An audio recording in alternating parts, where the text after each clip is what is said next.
অচেনা অজানা বিবেকানন্দ শক্কর। সত্যি দুর্ভাগা জননী।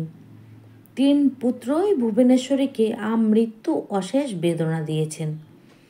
বরানগর মঠে 1887 সালের গ্রীষ্মের প্রারম্ভে জ্যেষ্ঠ পুত্র গুরুতর অসুস্থ বলে অসহায়া বিধবা সেখানে ছুটেছিলেন দ্বিতীয় পুত্রকে নিয়ে।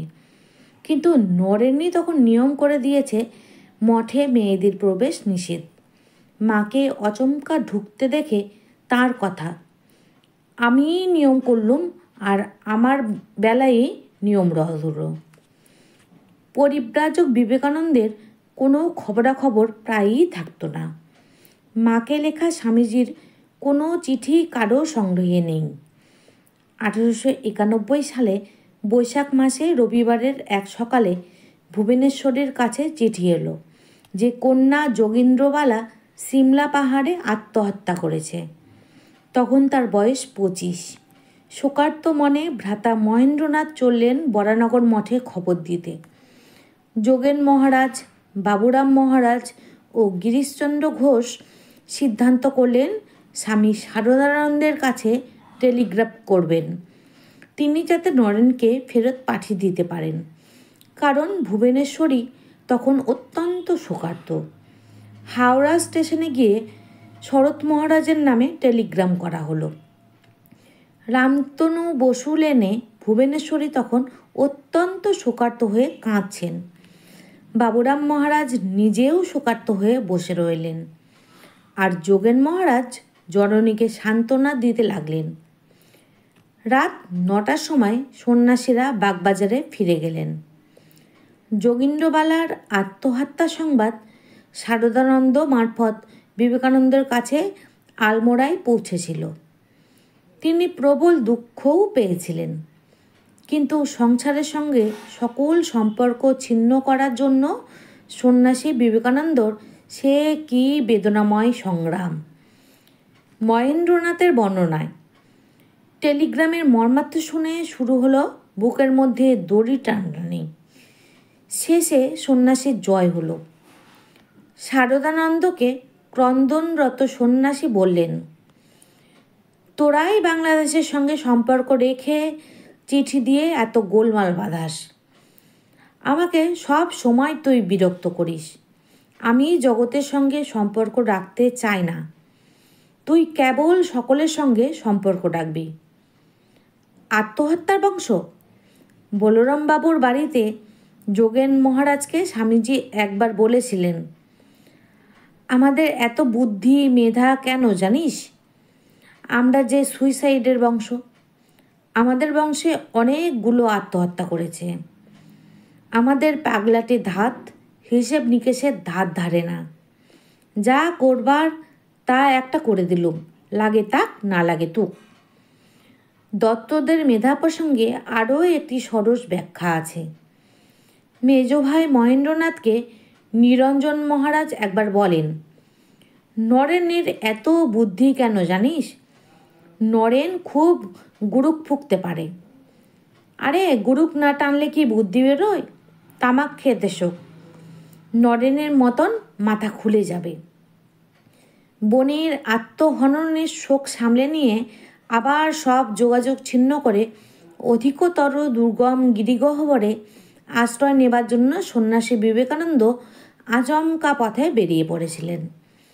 বরানগরে মাঝে মাঝে নরেন্দ্রনাথ ফিরতেন, কিন্তু বলে যেতেন, এই শেষ, আর ফিরছি না।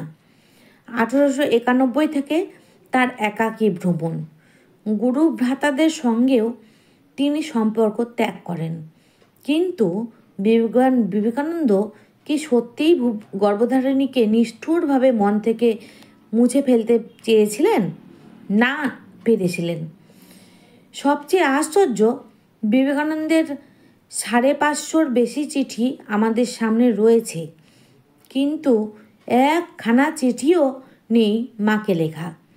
মাও কি কোনোদিন বিলুকে একখানা চিঠি লেখেননি? বিশ্বাস হয় না, ভাবতেও ইচ্ছে করে না। সেসব চিঠি যদি লেখা হয়ে থাকে এবং সেই সব চিঠি খুঁটিয়ে দেখার সৌভাগ্য হলে গর্ভধারিণী ও সন্ন্যাসী সম্বন্ধে গবেষকেরা নিশ্চয় আরও অনেক কিছু জানতে পারতেন। কিন্তু বিবেকানন্দের মানসিকতার নিদর্শন তার অন্য কয়েকটি চিঠিতে প্রকাশ হয়ে পড়েছে। দেওয়ান হরিদাস দেশাইকে তিনি লিখেছিলেন, আপনি আমার দুঃখিনী মা ও ছোট ভাইদের দেখিতে গিয়াছিলেন জানিয়া সুখী হইয়াছি, কিন্তু আপনি আমার অন্তরের একমাত্র কোমল স্থানটি স্পর্শ করিয়াছেন। আপনার জানা উচিত যে আমি নিষ্ঠুর পশু নই। এই বিপুল সংসারে আমার ভালোবাসার পাত্র যদি কেহ থাকেন তবে তিনি আমার মা। একদিকে ভারতবর্ষ, লক্ষ লক্ষ নরনারীর দুঃখ, আর অন্যদিকে আমার যত নিকট আত্মীয় স্বজন আছেন তাহাদের দুঃখ দুর্দশার হেতু হওয়া এই দুয়ের মধ্যে প্রথমটিকেই আমি ব্রতরূপে গ্রহণ করিয়াছি। বাকি যাহা কিছু প্রভুই সম্পূর্ণ করিবেন। আরেক জায়গায় সন্ন্যাসীর স্বীকারোক্তি, জননীর নিঃস্বার্থ স্নেহ ও পুতচরিত্র উত্তরাধিকার সূত্রে প্রাপ্ত হওয়াতেই তিনি সন্ন্যাসী জীবনের অধিকারী হইয়াছেন এবং তিনি জীবনে যা কিছু সৎকার্য করিয়াছেন সমস্তই সেই জননীর কৃপা প্রভাবে। আমরা আরও দেখেছি ভুবনেশ্বরী শুধু ছেলে মেয়েদের প্রাথমিক ইংরেজি শিক্ষা দেননি, কেবল লৌকিক শিক্ষা নয়, নৈতিক শিক্ষাও দিয়েছেন।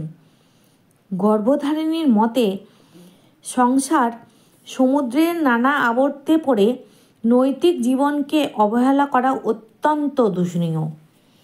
পরিব্রাজক জীবনে মায়ের চিন্তা থেকে কখনো মুক্ত হতে পারেননি স্বামীজি।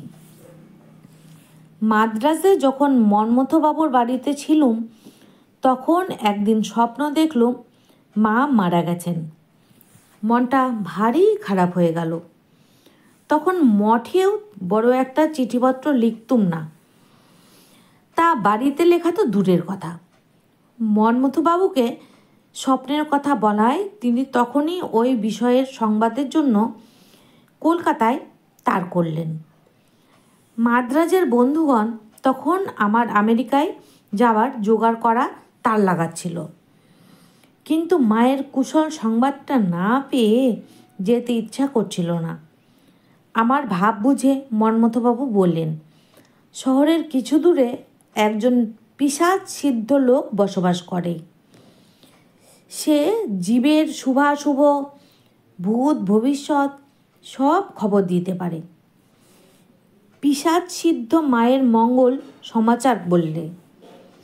ধর্মপ্রচার করতে আমাকে যে বহুদূরে অতি শীঘ্র যেতে হবে তাও বলে দিলে। পরিব্রাজক পর্বে স্বামীজি একবার সকলের সঙ্গে যোগাযোগ ছিন্ন করেছিলেন। মিরাট থেকে গুডুভাইদের সঙ্গে ছাড়াছাড়ির পরে অনেক দিন তার কোনো খবর নেই। শেষে একখানা চিঠি এলো বরানগরে, কিন্তু নাম লেখা নেই। বরানগরে হাত কাটা হাবুর বাড়িতে একটা ওষুধ পাওয়া যেত, ওইটা পাঠাতে অনুরোধ করেছেন। ওই চিঠি মধ্যমভ্রাতা মহিমকে দেখানো হলো। তিনি বললেন, নাম না থাকলেও দাদার চিঠি, সন্দেহ নেই। কয়েক বছর সন্ন্যাসী বিবেকানন্দের কোনো খবরই ছিল না।